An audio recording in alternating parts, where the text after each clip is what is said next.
Hello and welcome to another episode of Into the Afroverse with your host, William Jones. And Into the Afroverse is where we're taking Black folks into the future.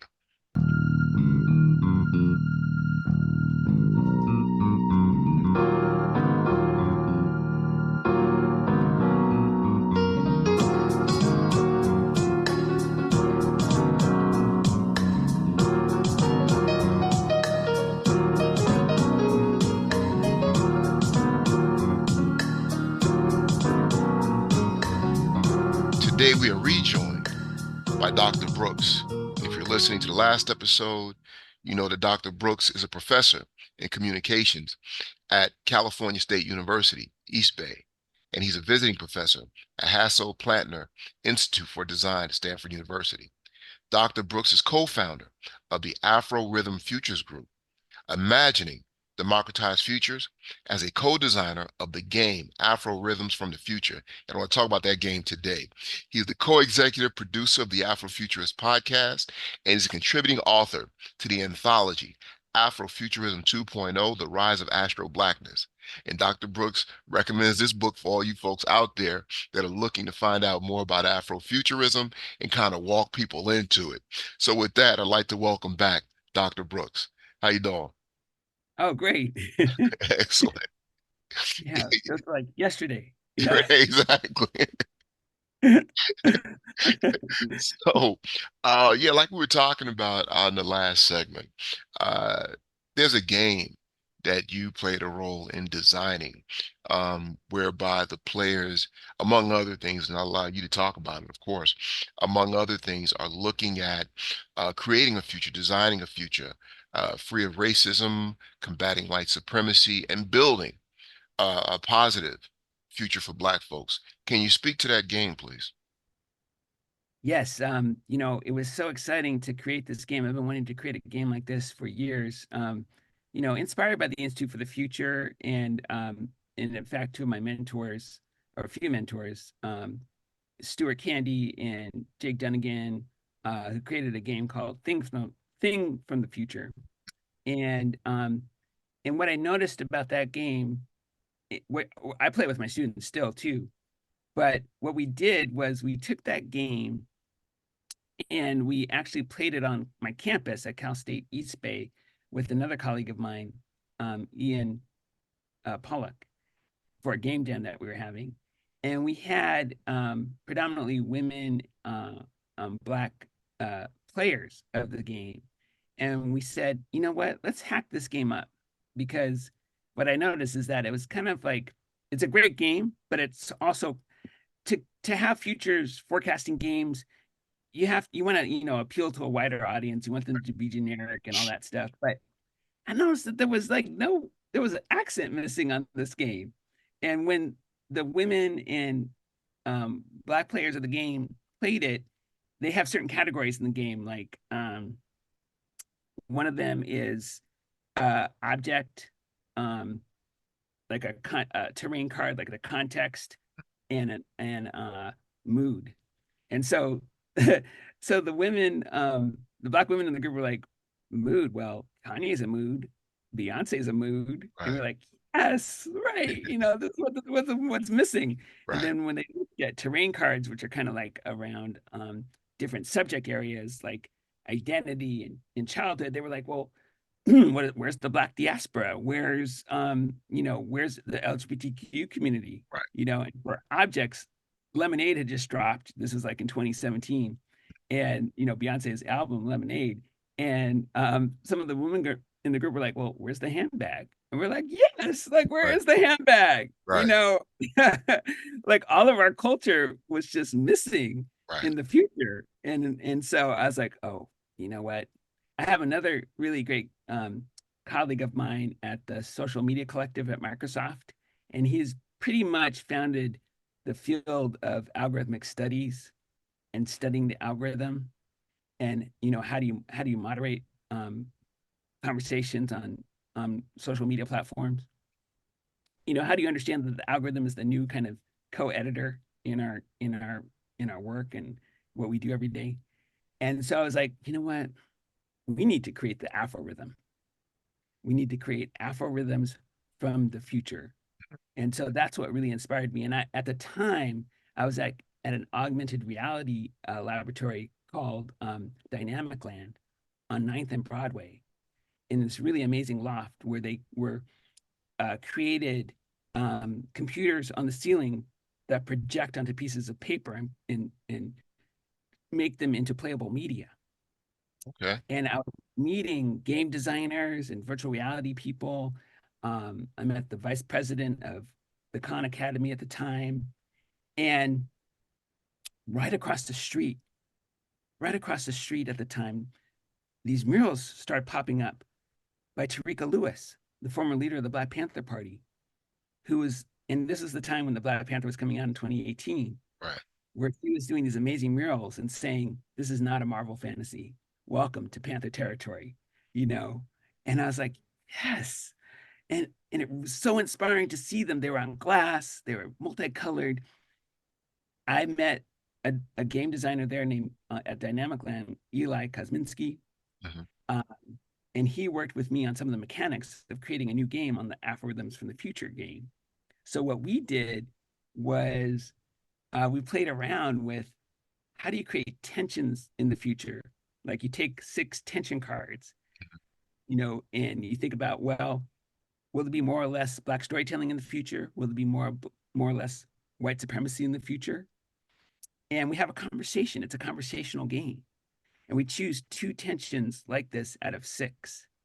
And so we debuted this game at the Institute for the Future, where they were doing a combined Black Speculative Arts Conference Festival with looking at the future from the Institute for the Future's perspectives. And Ahmed, my co-founder of the Black Speculative Afro Future Afro Rhythm Futures Group, he he agreed to be a plant in our audience too. We were already working together on the Afro Futurist Right. podcast along with another group called the Fathomers. Anyway, he was like, we were about to give this kind of dry presentation overview of the game, and this was in 2019 in March. And Ahmed was like, "Hey guys, can I come in and help MC this?" And I was like, "Yes, please." He went into his Bronx accent because he's from the Bronx, and Right. he was like, "Welcome, to the Afro Rhythm Futures Group, one of my graduate students." So once you create this world, we created the world where what does a world look like with more Black storytelling and less white supremacy? And then folks are asked to create objects from the future based on inspiration cards, object cards, system cards. An inspiration card is like anyone or anything that might inspire you, like Angela Davis, Right. or one of my students came up with this really interesting artifact in the future where she said, well, what if you had a tattoo and when you waved it across ATM machines, you received a reparation? Wow. And Ahmed was like, I think you just won the game.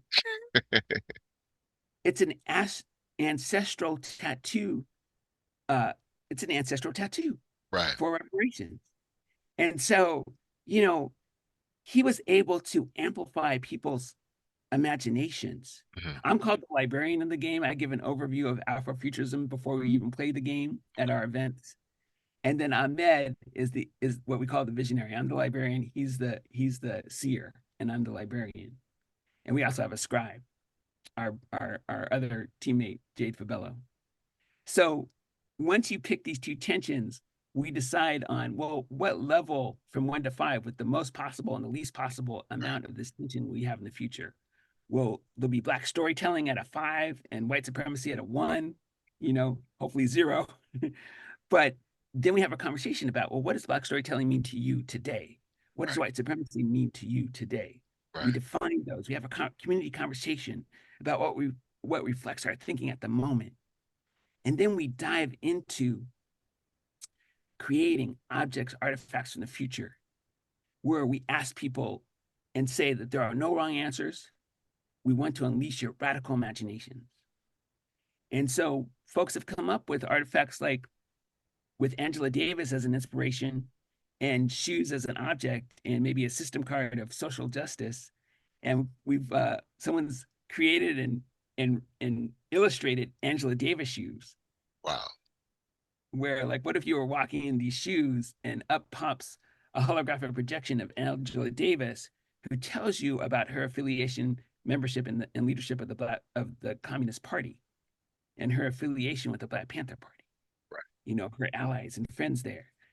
And so, you know, uh, we have a great artist, Alan Clark, who has illustrated the cards of our game with the logo and also came up with that illustration of Angela Davis shoes. So it was like, damn, that's dope. So, and Excellent. so, yeah, Excellent. So let me ask you this. First of all, the idea of the game I really like because it sounds like it's limitless in terms of the conversation, in terms of the gameplay. So just to be clear for folks that are listening, this is a board game. Is it a video game? Is it a combination of the two? it's a card game. Hmm. And you can get the card deck on our website, afrorhythms.com. And but we also have live events where we play the game and where we use an internal application to project it on the screen, so you can see the cards in front of you as we play it together collectively. Um, our last uh, our last event was actually at the Walt Disney Concert Hall, if you can believe that. Wow. Um, we were doing a special version of the game looking at the future of biosynthetic technology with this group called the Fathomers, who are going to have an exhibition called Emergence next year at the Japanese Cultural Center in LA to think through with the community about the future of biosynthetic technology or biotech in general, how that might affect us, how we might be involved, what we can create and have agency over in it. So it's called the bio Afro synthesis Afro biosynthesis, basically, that we created. Wow, Afro biosynthesis. Okay, so if you're just joining us, this is Into the Afroverse with your host, William Jones. And Into the Afroverse, we're taking Black folks into the future. And we're talking with Dr. Brooks, and he's talking about this Afro-futuristic game where we're talking about a future without white supremacy and racism. Talking about a future with Black storytellings at the forefront, Black culture, Black people at the forefront. With this game, what can one learn from it? Or what have you learned when you talk about envisioning this future with all of these amazing gadgets and technologies you just outlined, but you also talked about white supremacy being at a one or even a zero. According to the game, what does that future look like? And also, what can the players learn from playing a game such as this? Well, oh, and actually, the name of that game that we played at the Walt Disney Concert Hall was Afro Bio. Let me make sure I got this. Afro Sure. symbiosis. Afro, Symbiosis. yes. Okay. But what it means is that we can have agency over the future. We can create the world that we want to live in. And in order to do that, we have to generate ideas and expand our imaginations. I'm really inspired by this notion of astro blackness, where we rise above a colonial or slave mentality to see the multitudes and vicissitudes of the universe. And that's by the Reverend Andrew Rollins, who came up with that term. And I think that really infuses its soul into our game. So the idea of what the future can look like is on the basis of creating these artifacts from the future that you could actually make today with current signals that are happening in the present right now. So this is actually, an artifact that could potentially be a part of our future, point to the future. So in a future of less white racism or zero white supremacy, we enter and more Black storytelling. We enter a conversation where we dismantle white supremacy because it's a conversation over 500 years old that has not served. It's not serving anyone well. Not serving white people. It's not serving Black people. It's not serving the global majority at all. So it's a way to end this conversation and begin a new one. Where we recognize 8 billion visions of the future on the planet. I see. So when you talk about, and we were talking about this last segment, when you talk about predicting, not predicting, anticipating the future, and you're looking for these markers, you're looking for these things to kind of guide you into coming to these conclusions. What have you found in terms of things that you would say we should be leery of, especially when we talk about the continuation of white supremacy? Because it sounds like if we would have had this mentality, this school of thought, this way of thinking, um, 50 years ago, 100 years ago, perhaps we could have been better prepared to deal with racism and white supremacy in the future. So, what is it that you found? What is it you've seen or you're seeing in terms of what's occurring right now that are the predictors, things that we need to be aware of to steer us away from this continuation of white supremacy and racism? Yeah, well, I would say, you know, I would say that we really have to increase our presence in voting. Hmm. Uh, we have to, I would be leery of mm, folks that might say that they do not, that they represent our futures without understanding our history.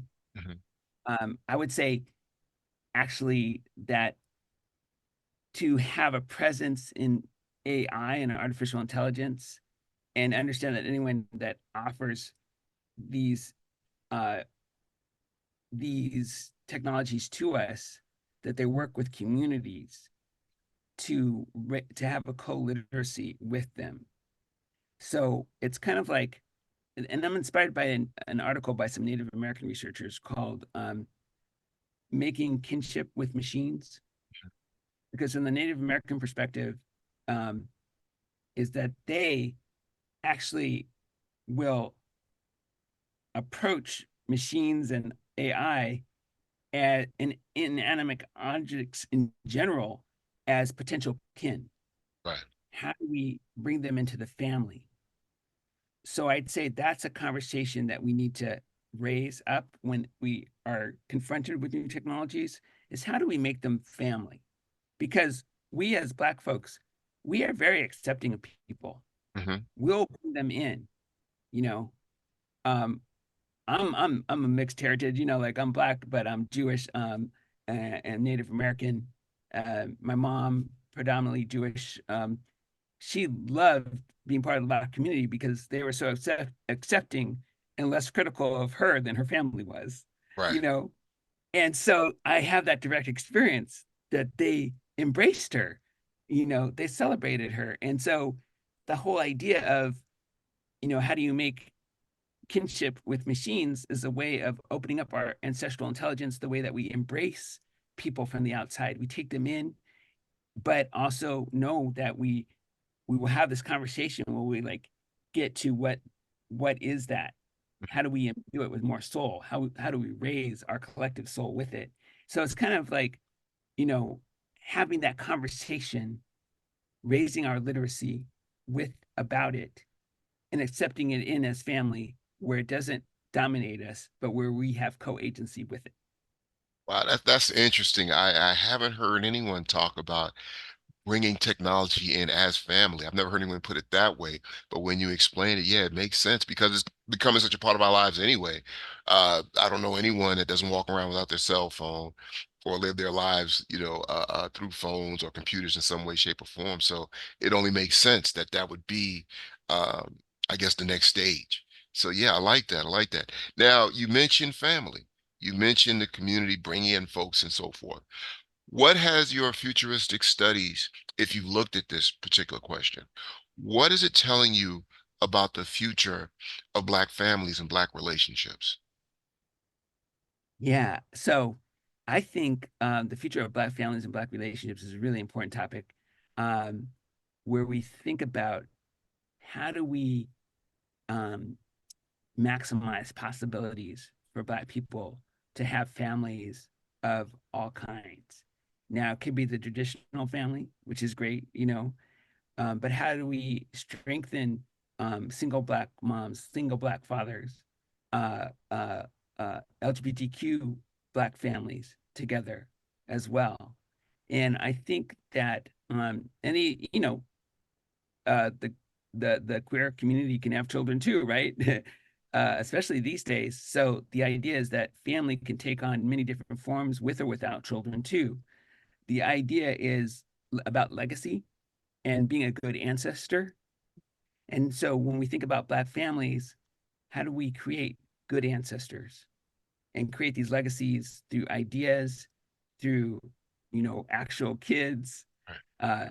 uh, both genetic and uh, idea legacies, so that we can live on in various forms. And I think that's becoming even more possible. My daughter surprised me when she said that she wanted to go, and she's just applying to college now. She surprised me when she said she wanted to go into molecular genetics. Mm. Now, that is the age of biology right now, Hmm. so that um, we can create better health outcomes for Black families too. And I think that's so important because we can extend our lives, and create more contributions and more creative contributions, and really have thriving families. So I'm optimistic about, not that the struggle isn't real, Right. but that we have more opportunities to create more resilient, even more resilient, more adaptive, stronger Black families than ever before in various shapes and forms. Definitely. And you mentioned being a good ancestor. In your opinion, what does that look like? Well, being a good ancestor means thinking ahead, um, through both Black and African and Native American cultures, this idea of thinking about the seventh generation, Hmm. you know, and thinking about, well, and there's a great exercise that the design school does too, about creating a collage of images about what you would want your ancestors, what you want your descendants to be like in the future. And so you're creating a collage of your ancestral legacy to these generations yet unborn. And I think that's really important. And that happens, um, really through storytelling. Right. W.B. Du Bois created this fictional instrument as a science fiction writer in the early 1900s that was called the megascope. Hmm. It's also an imprint for John Jennings' comic series, graphic novel series. But the megascope was looking for the undiscovered stories. So, being a good ancestor, you are creating a legacy of stories to be discovered, of stories that you can pass down, stories that can take life in that seventh generation, that, really imbue this idea of radical creativity and about healing the world. How do you heal? How do we heal our own personal traumas? How do we heal our collective traumas together? And I think that as a legacy is one of the key parts of being a good ancestor. Oh, that's excellent. And what I like is the way that you're encompassing so many disciplines uh, with this conversation. And I think that's another vital and important part of Afrofuturism. You're talking about not just families, but also mental health. We had the conversation about economic health and wealth. Uh, what does it say, if anything, about, how can I put this? Just, I'll put it out there, Black defense. I mean, in reality, our communities are challenged on all levels, including a physical level. Is there anything about what you're studying in Afrofuturism, what it speaks to when it looks at the Black community literally and figuratively defending itself? Well, what's interesting is I've done a lot of research about games, Hmm. and I think gaming, through my mentors like, um, well, Jane McGonigal at the Institute for the Future, but others, myself included, and other Black designers and game makers, is that games help to unleash a radical imagination that can be a strong, resilient defense to thinking and anticipating how we can almost create like an immuno response to adaptive change, to complex change, to chaotic change. So if you anticipate the future, and there's we kind of can break it down into like, what does a future, a transformative future look like, where there might be a breakthrough in technology or religion. What might a future of collapse look like, where things are breaking down, or a future of continued growth, trends, or a future where we have to, be mindful of our resources. The future is really all four of those things, and this is from Jim Dater's scenario framework. We can adapt it to our context. of the Black diaspora and Africana peoples. And in creating that sense of anticipatory futures, we are creating an immune response membrane basically Right. to adapt and grow and thrive in the future with more intention.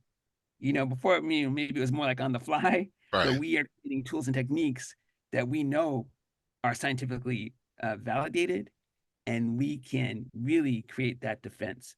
It's called what I think of as the imagination economy, Hmm. the imagination society that becomes our greatest tool, leverages our ancestral intelligence to be our greatest defense right now. So, Wow. really thinking more radically. Excellent, excellent. And once again, we're coming up quickly on the end of another segment. I just want to thank you for being part of this conversation, Dr. Brooks. Like I said, it took a while to get you on here, but as folks that are listening, I'm sure they can see why I was so intent on having you on Into the Afroverse here on WOL. We're taking Black folks into the future. So the question becomes now for me anyway, in your opinion, starting tomorrow, someone listening saying, what can I do to help build this Black future, this better Black future, however they envision it? Taking what you've said, I'm sure whatever thoughts people already have. In your opinion, what can I start to do tomorrow when I get up to start to build and bring about this better Black future? Yes. Well, I'd say, you know, um, go to a Black Speculative Arts Movement conference or to a website, learn as much as you can about Afrofuturism, start, being creative in some way, understanding that you are the signal of the future and channeling your creativity in a way that you're creating something, writing down ideas, thinking about it, singing, you know, uh, even surviving in a way that looks at the future. So kind of raising your literacy about the future and knowing that you are the signal and waking up knowing that you are the signal, I think is the best way to wake up in the morning, knowing that you have something to contribute, you have vision, and people are looking to what you have to say and knowing and having the confidence to say it and articulate it. That's That's the excellent. first thing. And if I may add, I would also, uh, based on what you've just said, to kind of feed off of that, not seek outside validation. Like you Yes. said, we're the signal. Uh, let's stop seeking outside validation and let's stop seeking uh, outside interference. We know what we need as a people. We know we need for our communities. We know we need to do to grow and be successful. And let's stop allowing other people to come in and tinker with our greatness, because by the time they're done tinkering, what they feed us, well, you see what they feed us. So, and you see where that's getting us. So that's something that we definitely need to be mindful of. Real quick, uh, here on Into the Afroverse with your host, William Jones, we're taking Black folks into the future. And like I said, we have Dr. Brooks. One more time, sir, can you tell us how we can find you and how can we get that game? Yes. So you can go to our website, Afro Rhythms. That's AFRO and then rhythms, RITHMS.com. So that's afrorhythms.com. Excellent. And you can go. And folks, what, they just order it, they receive the board game. Is there an interactive piece where they can reach out to you or Best or others designers of this game to kind of play with? Yeah, so you can order the card deck on our website. You can contact us through the website as well. You can also contact me directly at my email, dr.brooks@gmail.com. Um, and you can look at, we also have LinkedIn, Afro Rhythm Futures Group link there too, and see the latest of what we're doing. But I think going to our website will actually open up uh, gateways to our podcast, to our game. It's about $25. So you can order it there. It has a QR code that you can link to and get the instructions for how to play the game. And are there any age restrictions to this game? No, we've played it with elementary school kids to elders. So it works on all levels. Excellent, excellent. So for all you folks out there looking for gifts for young folk, old folk, and everybody in the middle, I think this would be an excellent addition. I think this would be an excellent game to add to the list. But once again, sir, thank you so much for joining us here on Into the Afroverse. Truly appreciate it. And I'm telling you right now, the door is open. If you ever want to return, there's some things that are coming up, some conferences or whatever you want to make us aware of. I'm inviting you back so you have an open invitation. Thank you so much. Any final words? 30 seconds. Um, just remember to celebrate our ancestral intelligence, where we are the real AI. Thank Awesome. you. Well, that'll do it, folks, for another episode of Into the Afroverse. Remember, if you want to support the show, please go to afrofuturismnet.com to find out what you can do to help keep us on the air. And also, if you want to hear past episodes, please visit the YouTube channel at Afrofuturism Network. So one more time, this is your host, William Jones. Thank you for listening. Thank you for tuning in. Have a good day. Take care, and let's build this better future together.